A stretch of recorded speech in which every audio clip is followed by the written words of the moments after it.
Hay que definir algo. El índice de masa corporal no distingue limitaciones de ningún tipo, solamente es la cantidad de acuerdo a lo que mides y de acuerdo a lo que pesas. Y nada más. La gente se desespera y se desanima y no vuelve a entrenar, no vuelve a hacer ejercicio y no vuelve a comer saludable. ¿Por qué? Porque no sabe que tiene un problema o una condición de algún tipo como el hipotiroidismo, o como la resistencia a la insulina, o incluso como los pacientes diabéticos que no pueden terminar de bajar de peso o no de inicio. Entonces es muy difícil mantener una dieta balanceada, sobre todo en un país como en el que estamos, donde el acceso a la comida rápida es al alcance de la mano. Las personas que manejan mucho estrés hoy en día se ha demostrado que es un factor directo para presentar obesidad en ciertas personas.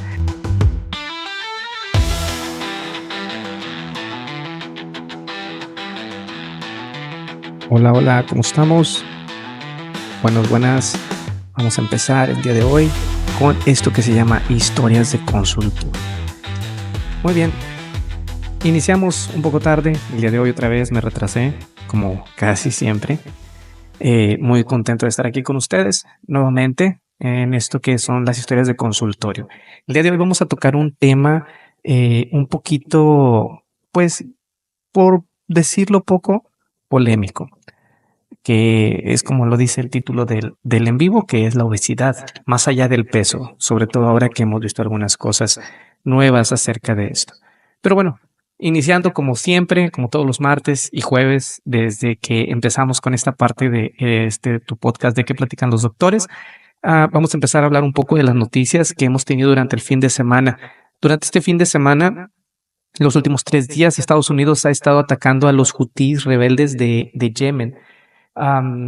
Los hutíes de Yemen es un grupo rebelde que es radical y está en contra del gobierno instalado o gobierno oficial en Yemen. Este grupo de rebeldes ha estado atacando todos los barcos que pasan por el Mar Rojo, bandera de la que sea, como parte del apoyo al grupo islámico Hamas, después de que iniciaron los enfrentamientos en la Franja de Gaza por parte de Israel. Ya sabemos todo lo que ha pasado a partir de el ingreso y secuestro de las personas de los israelíes en la Franja de Gaza. Esto tiene prácticamente desde que inició la guerra en Gaza que ha venido sucediendo. Y bueno, van a decir, ¿qué sucede? Bueno, las rutas comerciales o la conexión que hay entre Europa y Asia es sumamente importante y se hace a través de la vía marítima, a través del canal de Suez, que termina por pasar por todo el Mar Rojo y en el estrecho entre Yemen y el continente africano. Esa parte es un lugar muy importante para el comercio marítimo y pues los hutíes han estado haciendo ataques constantes a todos los barcos mercantes que pasen por ahí. Incluso han estado atacando durante el día de hoy ayer por la madrugada, atacaron a uno de los barcos, uno de los navíos americanos, ¿verdad? De uno de los navíos de guerra americanos. Tengo entendido que fue el Roosevelt. Los hutíes reportan aproximadamente 50 muertos y múltiples heridos, de entre los cuales hay aproximadamente 5 niños. Y la mayoría de las fuentes de esta cantidad de muertos son manipuladas por los rebeldes hutíes, así que son de una realidad cuestionable. No hay que minimizar el hecho de que están atacando posiciones en las que hay personas que son civiles, ¿verdad? Y pues aparte, cuando hay un grupo rebelde, es muy complejo, pero muy complejo definir quiénes son rebeldes y quiénes son civiles.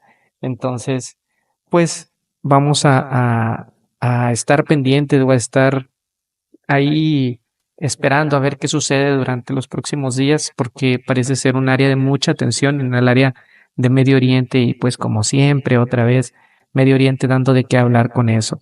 Cabe destacar que Estados Unidos responsabiliza directamente a Irán como el soporte, que bueno, se sabe que es el soporte o el proveedor de armas y de misiles, drones y todo el arsenal hutí que, con el que atacan a los barcos e incluso con lo que han atacado a Estados Unidos. Los hutíes y Estados Unidos ya tienen una historia por ahí larga de enfrentamientos en las múltiples bases que hay en Arabia por parte de Estados Unidos, así que esto no es nuevo. Por otro lado, y un poco más enfocado a lo que es la salud, en el 2025 en Estados Unidos, sobre todo en la frontera sur de Estados Unidos, la cantidad de casos de sarampión ha venido aumentando. Hasta la fecha se han reportado más o menos la misma cantidad de casos durante este mes, estos 2 meses que han pasado, que todo 2024. Entonces, la cantidad de casos que ha habido de sarampión ha ido en aumento en el sur de Estados Unidos y eso nos afecta directamente a México como país. Actualmente México tiene hasta ahorita 22 casos confirmados hasta la fecha y dado que en 2024, en todo 2024 se habían confirmado solamente 9 casos de sarampión. Así que actualmente es un foco rojo y ya está saliendo de lo esperado dentro de los casos de sarampión en el país. Creo que por ahí el brote epidemiológico que existe actualmente por sarampión es importante y habrá que promover más las campañas de vacunación. Y estaba leyendo algunos artículos sobre que el efecto de los llamados antivacunas durante este periodo de tiempo ha hecho que no haya los niveles de vacunación que se requieren o que ha habido previamente para disminuir o prácticamente erradicar los casos de sarampión. Sin embargo, actualmente el peso del grupo antivacunas es muy fuerte y lo he visto con una publicación incluso que hice, podría decirse pues hasta de poca importancia sobre la vacunación que se debe de realizar para la influenza y me cayeron con todo antivacunas. Pero bueno, cada quien tiene su postura con respecto a eso, pero sí hay que decir que los, los procesos de vacunación o las campañas de vacunación son sumamente importantes para controlar este tipo de brotes.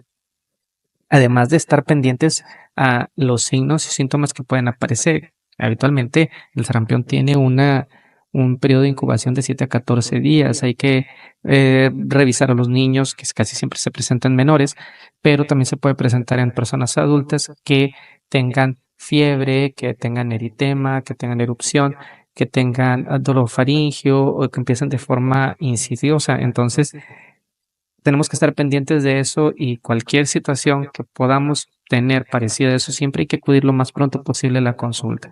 Incluso solamente por fiebre hay que acudir, por favor, a la consulta. Eso ayuda a que los brotes de sarampión o de las enfermedades no crezcan. Pero bueno, muy bien, dándole vuelta un poco a la página en la parte deportiva de este fin de semana, pues gracias a Dios ha vuelto la Fórmula 1. Para los que somos fans de la Fórmula 1, ha vuelto la Fórmula 1, aunque desgraciadamente sin Checo Pérez, que era uno de los actores más importantes de este deporte. No habrá Checo Pérez esta temporada, pero sí hay mucho de qué hablar, mucho de qué hablar. Como lo dije hace una semana, McLaren por completo va a ser el equipo a vencer. Creo yo que tienen el mejor vehículo, creo que tienen el mejor carro, el mejor motor.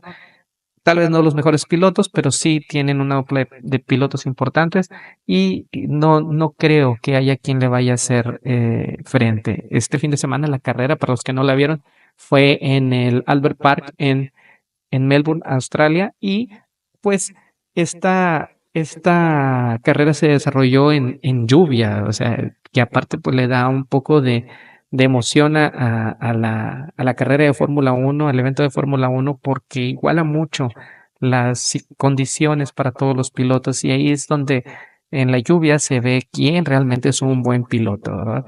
Pasaron muchísimas cosas, hubo muchos abandonos, muchas salidas en la vuelta de formación. Isaac Hadjar del equipo de Red Bull Racing, de los Racing Bulls, perdón, que es el hermano menor de Red Bull, tuvo el infortunio de irse contra el muro y abandonó incluso antes siquiera de iniciar la carrera. También Pasó algo parecido con el Williams de Carlos Sainz. Desgraciadamente, los que queríamos ver a Carlos Sainz volar en ese Williams, pues no pudimos hacerlo porque en la primera vuelta también bajo safety car, también se fue contra el muro, perdió el vehículo y pues terminó por irse contra la pared. También nuestro queridísimo y no bien ponderado Liam Lawson, el reemplazo de Checo Pérez para esta temporada por Red Bull, terminó en la pared, ¿verdad? Ha sido un fin de semana terrible para el reemplazo de Checo Pérez, que la verdad creo que Red Bull va a empezar a extrañar muchísimo a Checo, porque Liam Lawson no tiene con qué sumar puntos, a pesar de que el vehículo, de que el carro, que sea difícil de manejar. Sí, es un carro muy difícil de manejar, solo Max Verstappen lo puede manejar y sobre todo al nivel que lo hace, pero así es esto. Así que, ni modo, Liam Lawson le va a caer con todo durante todo el año. Eso le pasa por hablar aparte mal de Checo, de Checo Pérez, de hablar que era un piloto con mucho talento, etcétera, etcétera. El año pasado, la temporada pasada hubo muchos pleitos de este muchacho con gente muy experimentada en la parrilla, como Fernando Alonso, le fue a enseñar el dedo a Checo Pérez en el Gran Premio de México. O sea, él pues se ha ganado lo que tiene. La gente dice karma. Pero bueno, ya veremos qué sucede en las próximas carreras. Este fin de semana regresa a la Fórmula 1 en el Gran Premio de China. Creo yo que en China McLaren va simplemente a pasar a todo mundo, va a aplastar a todo mundo y no hay quien le haga frente. Me decepcionó muchísimo Ferrari. Ferrari yo esperaba que estuvieran un poquito más arriba, pero también creo que las condiciones del clima no les ayudaron. Hubo por ahí pelea entre Hamilton y Charles Leclerc. Hamilton que le sacó lo que pudo al carro porque no lo conoce, porque es un carro nuevo para él, porque tiene que adaptarse, aunque sea el 7 veces campeón del mundo, pero tiene que adaptarse. Y Charles Leclerc pues le dejó bien claro que va a ir por todo, que va a pelear por todo y que aunque él sea 7 veces campeón del mundo, el piloto número uno de Ferrari es él. Así que qué bárbaro, se va a poner muy, pero muy, muy, muy interesante la Fórmula 1 en los próximos días. Por ahí, Oscar Piastri también peleando con Max, defendiendo la posición con Max, se fue hacia la arena y pues terminó en el noveno lugar. También hay que renombrar lo que hizo Nico Hülkenberg con un kick Sauber, que se metió a la zona de puntos y con los puntos que ha sumado este fin de semana, sumó más puntos en una carrera de lo que todo Sauber sumó el año pasado. Entonces, habrá que irlo viendo. Quiero ver a los Williams. Yo sigo pensando que Williams tiene un gran, gran, gran carro, que el monoplaza va a ser muy rápido, que va a tener muchas cosas buenas que ofrecer y aparte la dupla de pilotos es muy interesante. Para mí, Carlos Sainz me parece un gran, pero gran, gran, gran piloto, ¿verdad? Carlos Sainz, mis respetos para ese tipo, me parece muy bueno. Por ahí el piloto de Alpine, que el rookie Mick Doohan, perdón, que también se fue contra el muro y la verdad es que Franco Colapinto, que es el argentino latinoamericano que está como piloto reserva en Alpine, estuvo por ahí esperando, ¿verdad? Yo creo que ahí el equipo o la gente que está a favor de Franco está esperando que sucedan cosas como las que sucedieron el fin de semana para que Colapinto pueda volverse a subir un carro de Fórmula 1. Yo particularmente creo que Colapinto es mucho más piloto que Doohan, pero bueno, hay que ver, habrá que esperar. Eh, También no olvidemos, el jueves tenemos selección mexicana o decepción mexicana, habrá que ver cómo sucede. México juega contra Canadá en las semifinales de la Nations League y pues ya tiene a su tercer portero como baja por falta de visa. Entonces, creo yo que no va a pasar nada, creo yo que las cosas van a ir en, en ascenso para la selección, creo que va a calificar a la final y creo que va a volver a perder contra Estados Unidos. Así es esto. Somos futbolísticamente hablando hijos de Estados Unidos desde hace ya rato. Pero bueno, vamos a ver qué pasa con la Nations League y la hora polémica de la convocatoria de la selección mexicana, que el Vasco Aguirre ha dejado fuera a gente como Henry Martin y como la coladera de Memo Ochoa, que pues ya era necesario, era justo y necesario que se quedaran fuera para poder darle oportunidad a gente nueva, que la verdad es que el fútbol mexicano tiene muchísimo talento y hay que darle oportunidad. México tiene con qué, desgraciadamente, todos sabemos la cantidad de corrupción que hay en los equipos en el fútbol mexicano y cómo se manejan, pero desgraciadamente, pues así es, así pasa cuando sucede, diría la gente. Pero bueno, pues vamos a empezar con todos ustedes que nos acompañan, los que se vayan agregando. Peter González, saludos. Lick, Irene, claro que aquí estamos, un abrazo. Vamos a empezar hoy con esto que se llama historias de consultorio, con algo que es la obesidad, más allá del peso. El en vivo de hoy es dedicado a la obesidad porque tenemos que poner en balanza muchas cosas que suceden sobre lo que realmente significa vivir con obesidad, los mitos que rodean a esta enfermedad y lo que corresponde a lo que es la salud física y mental que está alrededor de todo esto. Hay que poner un poquito en perspectiva lo que es la obesidad. En México actualmente ocupa el segundo lugar a nivel mundial en obesidad en adultos y solamente es superado por Estados Unidos. Ya con eso nos damos cuenta de que es un problema de salud pública y que desgraciadamente, la obesidad ha tenido una evolución de algo que no se tomaba en cuenta hasta hoy, que es parte de las enfermedades.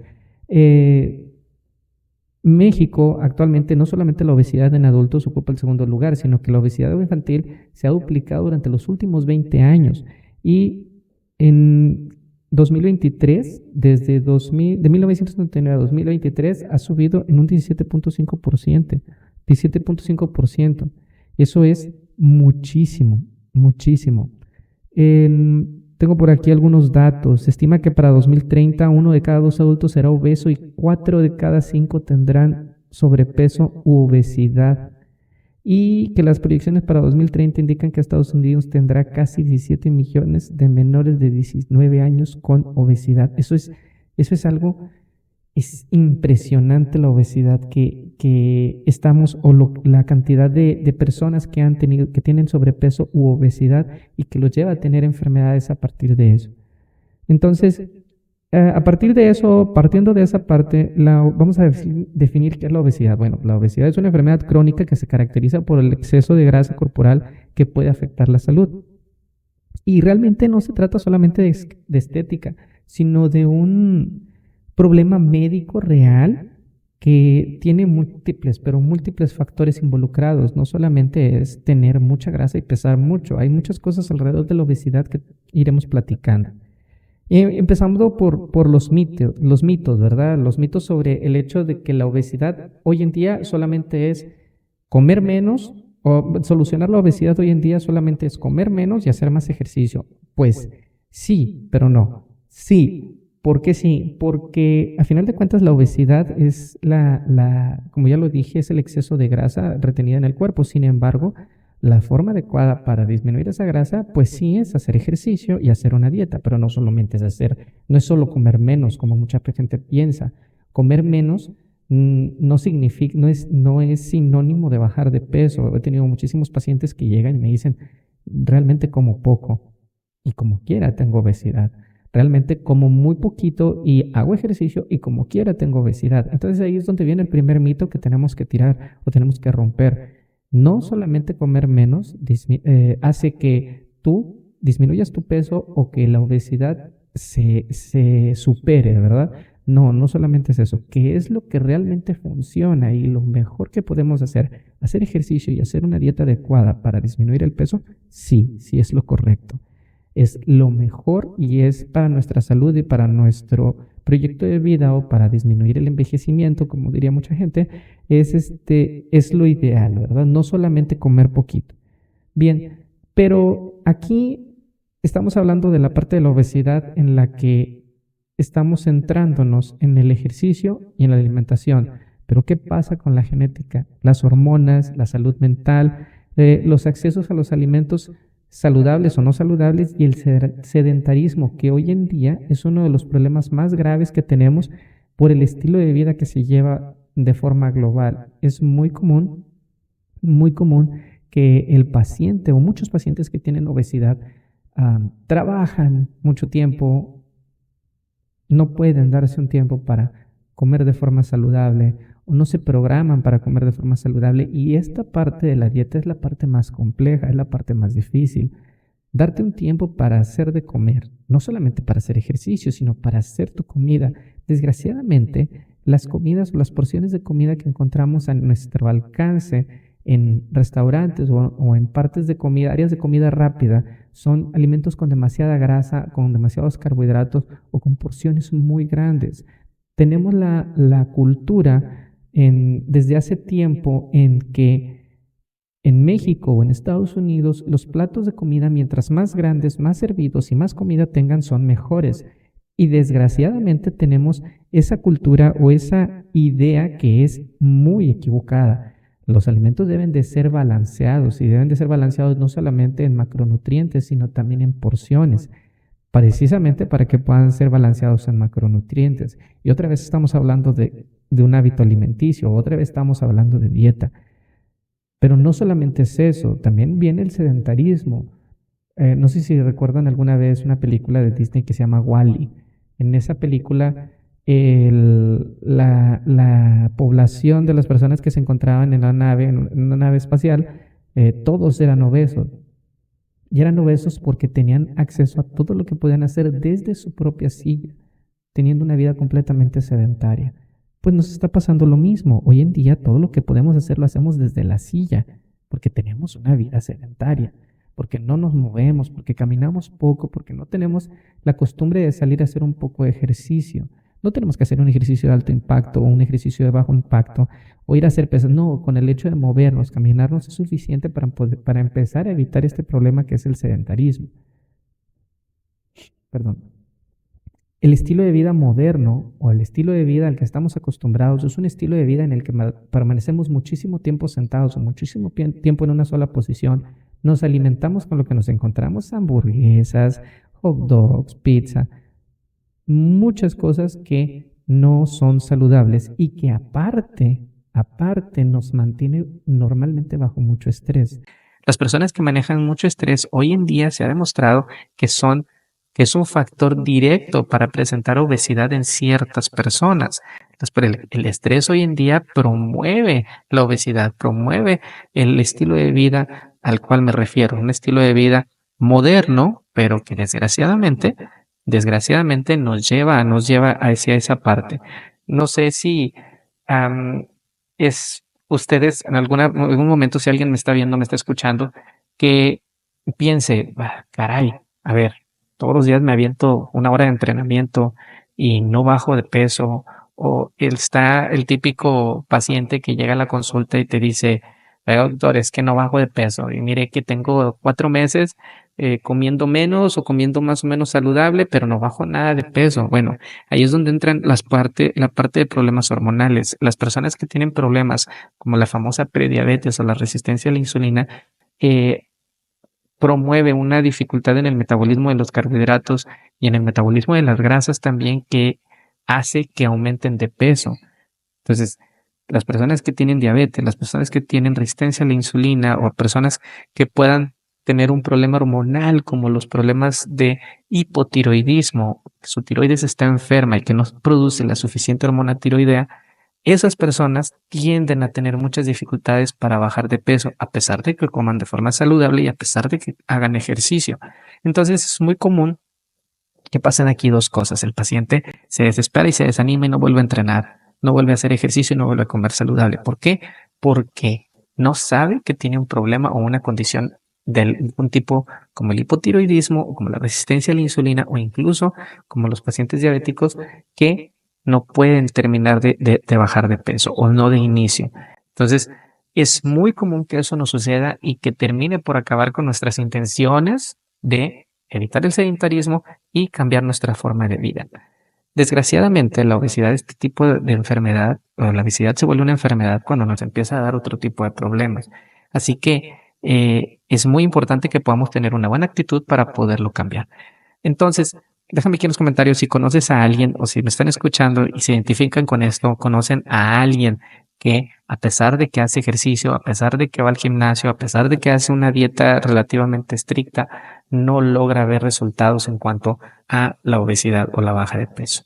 Entonces, Aquí tendríamos que revisarlo, por eso siempre es bueno acudir con un profesional de la salud que nos pueda ayudar a hacer este tipo de cosas, a hacer una dieta correcta, a hacer un diagnóstico correcto del por qué la obesidad se está presentando.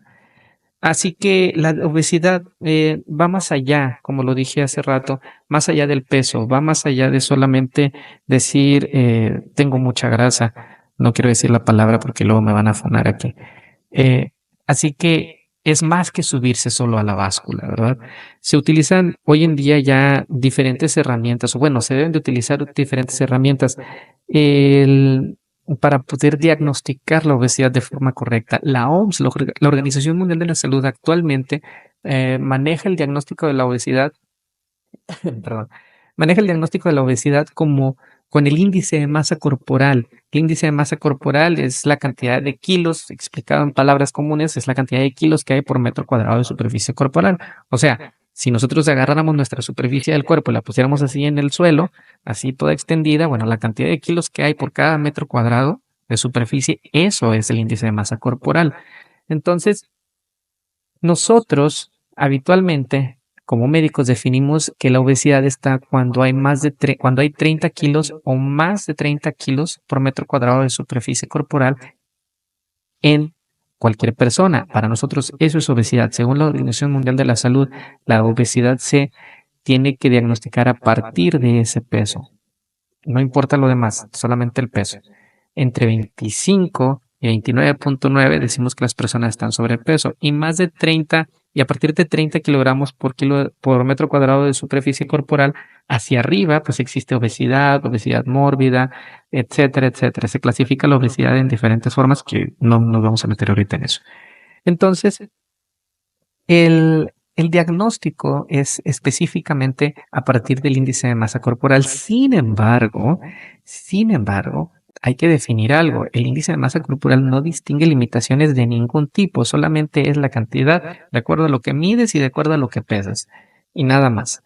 No dice si, no habla de músculo, no habla de grasa, no habla de nada. ¿Sí? Que eso es una parte incongruente con respecto a la definición de lo que es obesidad, ¿verdad? Si recordamos que es el exceso de grasa o de retención de grasa en el cuerpo y el índice de masa muscular, pero el índice de masa corporal nada más define peso y no toma en cuenta si es músculo, si es grasa. Así que a partir de eso se publicó un estudio en una revista que se llama The Lancet, no recuerdo la fecha específicamente, en enero 15 de enero, no recuerdo específicamente cuándo, se publicó un estudio en el que decían que la obesidad debe de tomar en cuenta otros factores de diagnóstico, como la medición de la circunferencia abdominal. Hoy en día sabemos que el aumento del perímetro abdominal o la circunferencia abdominal está relacionado directamente con enfermedades cardiovasculares o aumenta el riesgo de personas que pueden tener algún problema cardiovascular. Con estudios metabólicos en los que podamos ver si hay elevación de colesterol, elevación de glucosa o de algunas hormonas como insulina, tiroides o cortisol. Y la evaluación también de la composición corporal. Es importante que tomemos en cuenta que el índice de masa corporal solamente habla de masa corporal, no habla si es grasa o no habla si es músculo, no habla si es agua, no habla absolutamente de nada de eso. Solamente habla de kilos por metro cuadrado de superficie. Así que es una parte muy interesante. Hasta ahorita los métodos o la forma de diagnóstico de la obesidad sigue siendo esa. Salió este artículo, no significa que hayan cambiado por todos los criterios para el diagnóstico de la obesidad, pero creo que sí es muy importante tomarlo en cuenta. Y aparte de que es muy importante tomarlo en cuenta, creo yo que el índice de masa corporal no debería porque el artículo no lo dice como tal, pero hace mención a que no deben de ser específico o exclusivamente el índice de masa corporal como método diagnóstico, pero sí creo que debe de ser un tamizaje muy importante para todas las personas. Ahora, como médicos debemos de tener en perspectiva clínica todo lo que tiene el paciente aparte del índice de masa corporal. Si nosotros específicamente vemos un número y no vemos al paciente, pues como médicos creo que estamos mal, ¿verdad?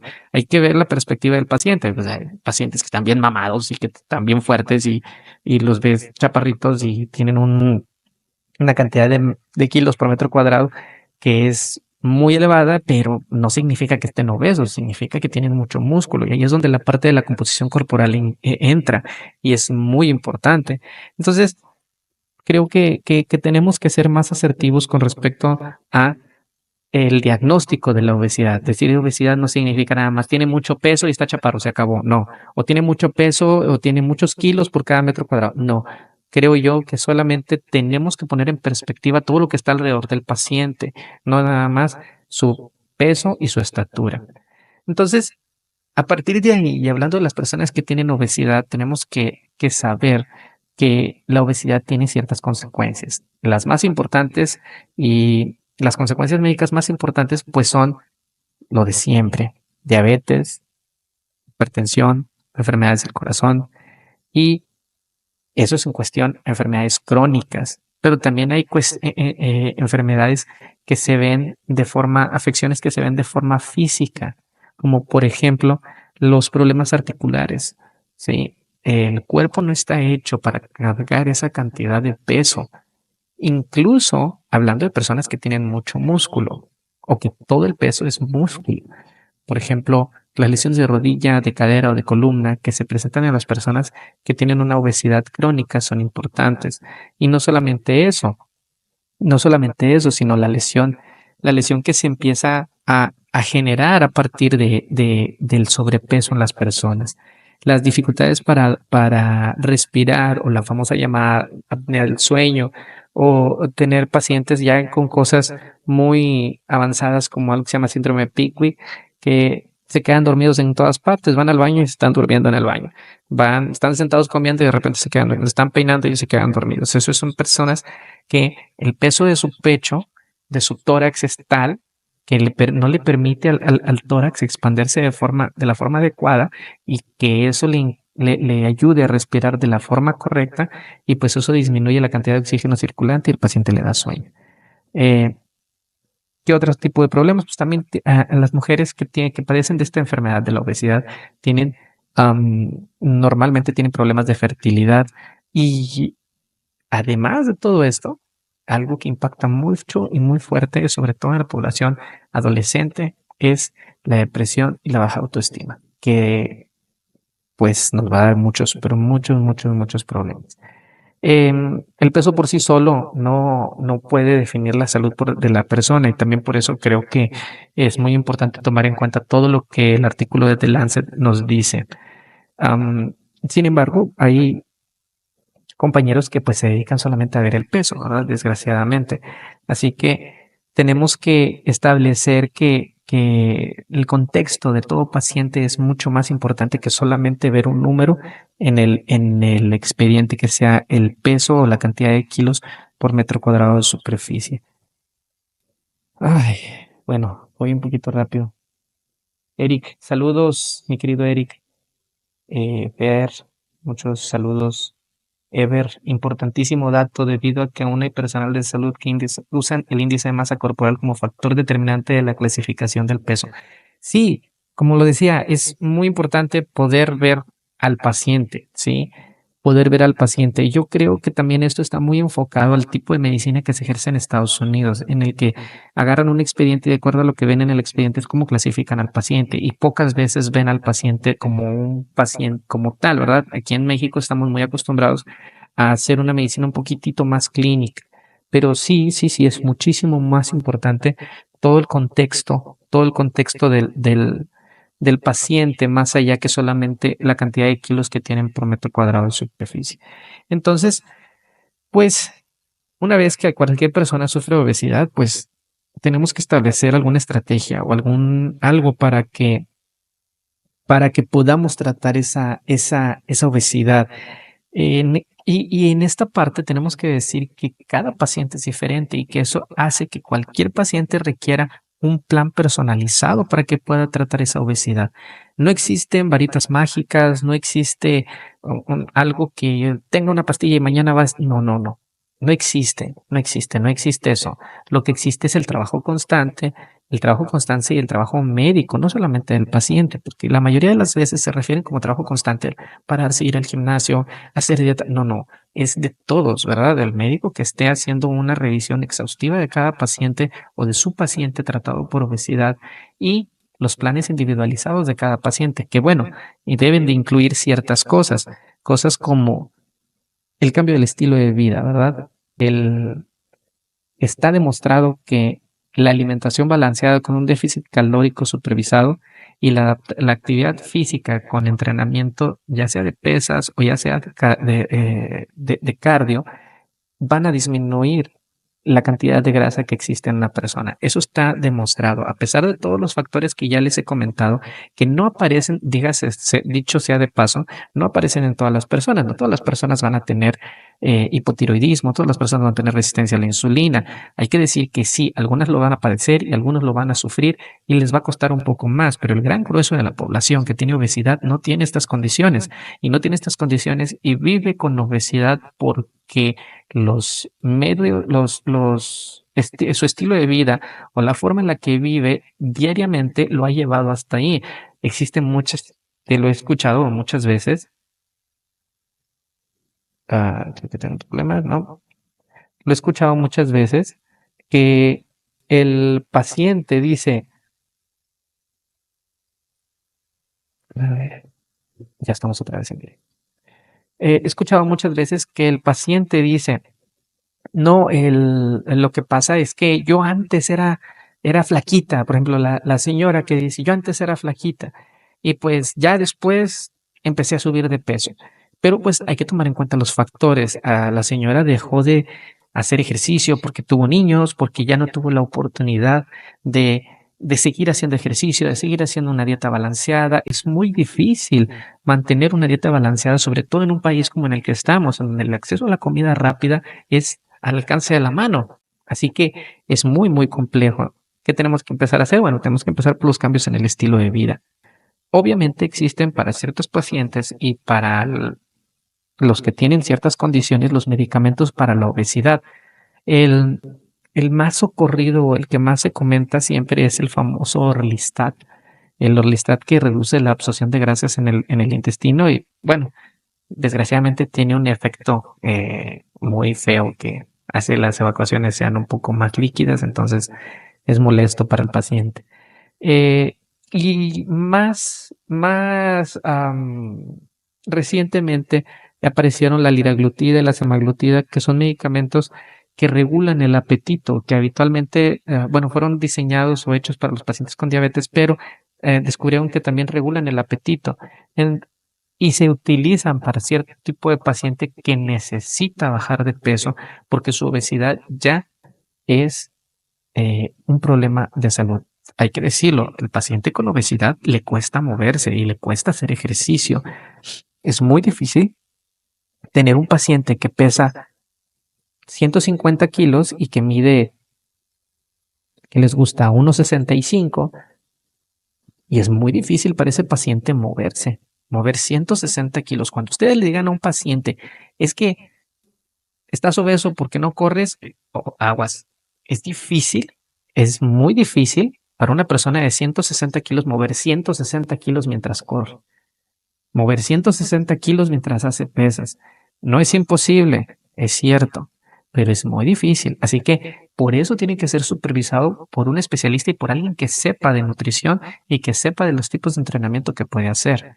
¿Por qué? Porque si no sobrevienen este tipo de problemas que son las lesiones.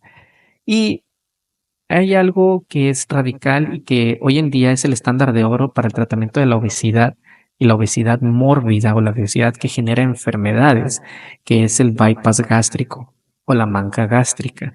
En este tipo de procedimientos se hace un procedimiento quirúrgico en el cual se reduce el tamaño del estómago para que el paciente tenga que comer en menor cantidad, en menor cantidad. Sin embargo, no solamente sirve de operar. Hay que decir que cuando una persona se somete a un proceso quirúrgico para el tratamiento de la obesidad, como la manga gástrica o como el bypass gástrico, tiene que llevar todo un proceso de tratamiento multidisciplinario que va desde el nutriólogo hasta el psicólogo que le van a ayudar en este cambio de vida que es bajar de forma dramática tanto peso. Y se debe de bajar de forma dramática tanto peso cuando los problemas cardiovasculares ya están ahí. Ojo, este tipo de procedimientos no es para todos y siempre es importante que los vea un especialista que se dedique a la cirugía bariátrica. Ahí voy a hacer un comercial a mi amigo el doctor Jorge Rivera, un excelente cirujano. Pero bueno, hay que decir algo. No existe un camino general para disminuir la obesidad. No existe ese caminito que nos haga disminuir el peso inmediatamente. No existe. Pero tampoco es hacer trampa para bajar de peso si utilizaste semaglutida o si te fuiste a operar. Tampoco es hacer trampa. Al contrario, es preocuparte por tu salud.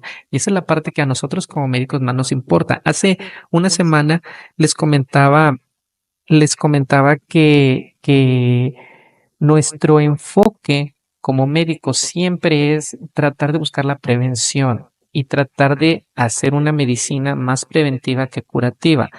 Como lo dije hace días, la medicina preventiva es muchísimo más barata que la medicina curativa. Un proceso quirúrgico es caro, económicamente hablando es caro, cuando un proceso preventivo o llevar una vida sana y saludable, hacer ejercicio, es no nos cuesta absolutamente nada.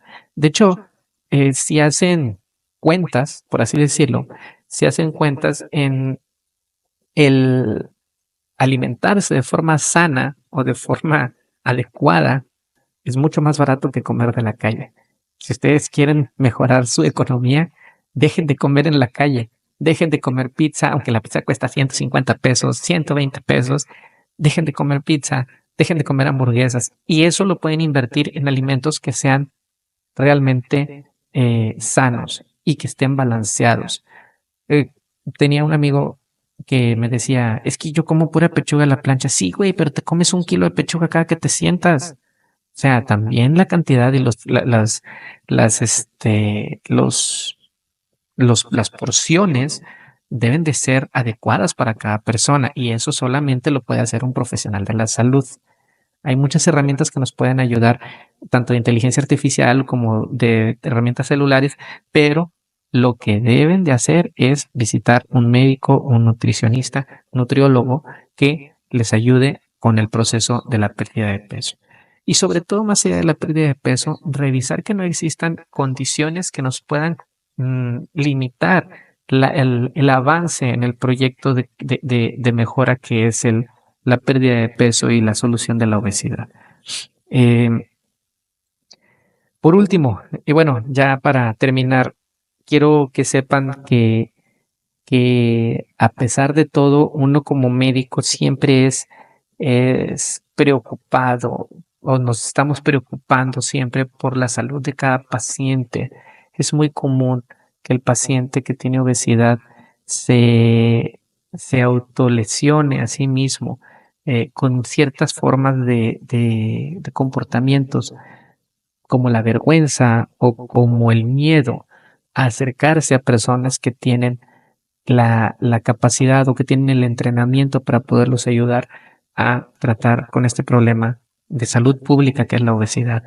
No debemos de sentirnos con ningún tipo de bloqueo que nos permita acercarnos. Es decir, o sea, si tú como persona que estás escuchando o, o leyendo esto o viendo esto, si tú estás pasando por esto, acércate a un médico, busca ayuda, no tengas vergüenza, no tengas pena, no tengas miedo sobre lo que va a pasar o cómo te podemos ayudar. Acércate, siempre es importante y es posible mejorar nuestra salud y mejorar nuestra calidad de vida. Eh, a título personal, en algún momento, yo tuve un problema, pues, de obesidad, sobrepeso importante. Hace 15 años yo pesaba 87 kilos y pues mido 1,69. Entonces es- tenía obesidad y es algo muy difícil primero aceptarlo, primero aceptarlo porque pues, la comida está bien rica y comer papitas con salsa todos los días está bien padre, tomar coca, tomar alcohol, todo ese tipo, ese modo de vida del que ahorita platicaba, está bien padre, o sea, está bien rico, la verdad. Pero el, el problema es decidirnos a decir hasta aquí. Y todos tenemos que tener en algún momento una motivación. A veces nos motiva el espejo, a veces nos motiva lo que dice la gente, desgraciadamente, pero eso sucede, o sea, la parte social, o a veces nos motiva algo tan sencillo como no poder cargar a tu hijo durante un piso por las escaleras. Eso en lo particular a mí me llevó a decir hasta aquí, es suficiente. Y empecé y decidí empezar con un cambio de estilo de vida que me ayudara a poder tener yo la capacidad de poder cargar a mis hijas durante el tiempo que sea necesario y poder acompañarlas y sobre todo poder estar para ellas cuando sucedan los momentos importantes de su vida en la niñez, en la adolescencia, su juventud y en su adultez. Y no tener el factor de riesgo tan importante como es la obesidad para que en algún momento yo les pueda faltar. Así que cuando te preguntan, dicen, yo haría lo que sea por mis hijos, yo te preguntaría, ¿qué estarías dispuesto a dejar de hacer por tus hijos? Así que yo les invito a que hagan lo posible por cambiar su modo de vida, porque hagan lo posible por acercarse a una persona que sepa de esto y que podamos cambiar este nivel tan elevado de obesidad que tenemos en México, que, como lo dije previamente, es un problema de salud pública. Bien, sí, Eric, cuando cuenta la anécdota de la yugular, en otra ocasión, esa la guardo para otra ocasión. No es lo mismo, Peter González, no es lo mismo hacer dieta que llevar un régimen alimenticio, y es en lo que hay mucha confusión en la mayoría de las personas.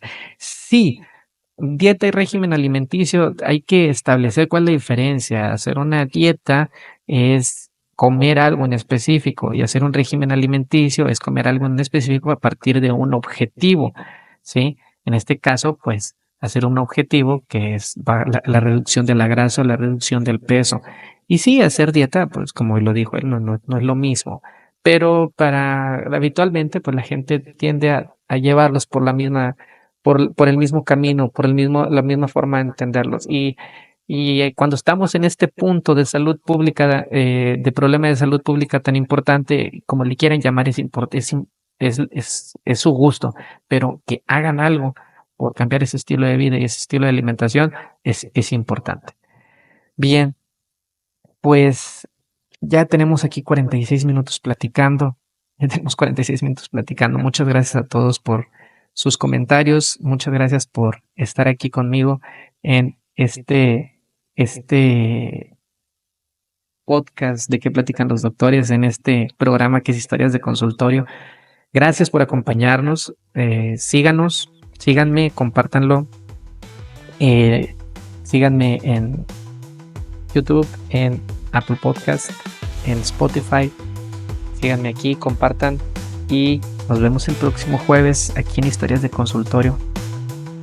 Adiós.